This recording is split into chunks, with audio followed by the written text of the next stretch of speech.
ကင်မရာရှိမှာကြောင်တောင်လေးနဲ့ရပ်နေတဲ့ဒီငှက်လေးဟာတကယ်တော့ပါရမီရှင်တစ်ကောင်ပါပဲသူ့ဟိုတော့ခြေထောက်အပြာရောင်ကြီးတွေရှိတဲ့ blue footed booby လို့ခေါ်ကြပါတယ်သူတို့ဟာ Central နဲ့ South America ရဲ့အနောက်ဘက်ကမ်းရိုးတန်းတွေမှာနေထိုင်ကြတဲ့အပူပိုင်းဒေသပင်လယ်ငှက်ကြီးတွေဖြစ်ကြပါတယ်သူတို့ရဲ့နေထိုင်မှုပုံစံကတော့တကယ့်ကို West Coast style အပြည့်ပါတယ်ဒီငှက်လေးရဲ့အပြာရောင်ခြေထောက်တွေဟာစိတ်တုပ်ထားတာဒါမှမဟုတ်ခြေအိတ်ဆော်ထားတာမဟုတ်ပါဘူးသူတို့အကြိုက်ဆုံးဖြစ်တဲ့စာရင်းငါးတွေကိုဖမ်းဆီးစားထုတ်တာနဲ့ဆက်ဆက်နေတာပါစာရင်းငါးတွေထဲမှာထူးခြားတဲ့ carotenoid ဓာတ်တွေပါဝင်နေတာကြောင့် blue footed booby တွေရဲ့ခန္ဓာကိုယ်ထဲမှာထူးခြားတဲ့ protein ဖွဲ့စည်းပုံတစ်ခုဖြစ်ပေါ်လာပြီးသူတို့ရဲ့ခြေထောက်တွေကိုအပြာရောင်ပြောင်းလဲသွားစေတာဖြစ်ပါတယ်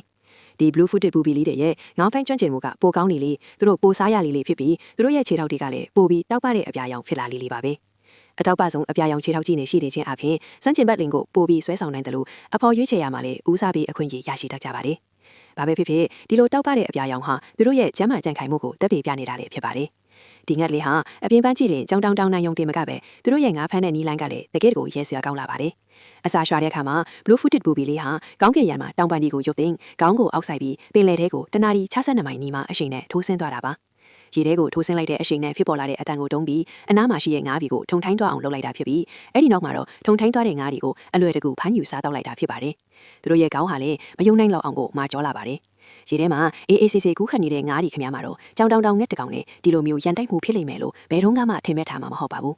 ဒါပေမဲ့ရေအောက်မှာလိတ်တကောင်တာရှိနေမယ်ဆိုရင်တော့ရလကတမျိုးဖြစ်သွားနိုင်တာပေါ့ဒီလိုထူးဆန်းတဲ့ငါးဖမ်းနီးဟာကြီးလိုကောင်းပြီးမယ်မတော်တဆမှုတွေဖြစ်ဖို့ကလည်းအရန်လွယ်ကူပါတယ်ထိုးဆင်းတဲ့ချောင်းကအနှဲငယ်လေးလွဲချော်သွားတာနဲ့တင်လက်ပင်ကျိုးသွားနိုင်ပါတယ်ဒါကြောင့်လေသူတို့ရဲ့လက်ပင်တွေဟာတော်တော်လေးထူထဲလာအောင်စင်ကဲပြောင်းလဲလာခဲ့တာဖြစ်ပါတယ်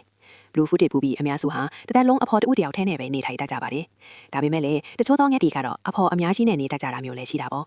ဒါပေါက်ရာဒီရောက်လို့ငှက်တီလေးတွေကငမလေးတွေကိုပိုးပန်းတဲ့အခါသူတို့ရဲ့အပြာရောင်ခြေထောက်ကြီးတွေကိုပုံစံအမျိုးမျိုးနဲ့ထုတ်ချွာတတ်ကြပါတယ်တစ်စိတ်ခံချင်းစီတိုင်းဟာရုပ်ရှင်ဆန်နေပြီးတကယ့်ကိုထူးဆန်းအန်တော်ဟူကောင်းတဲ့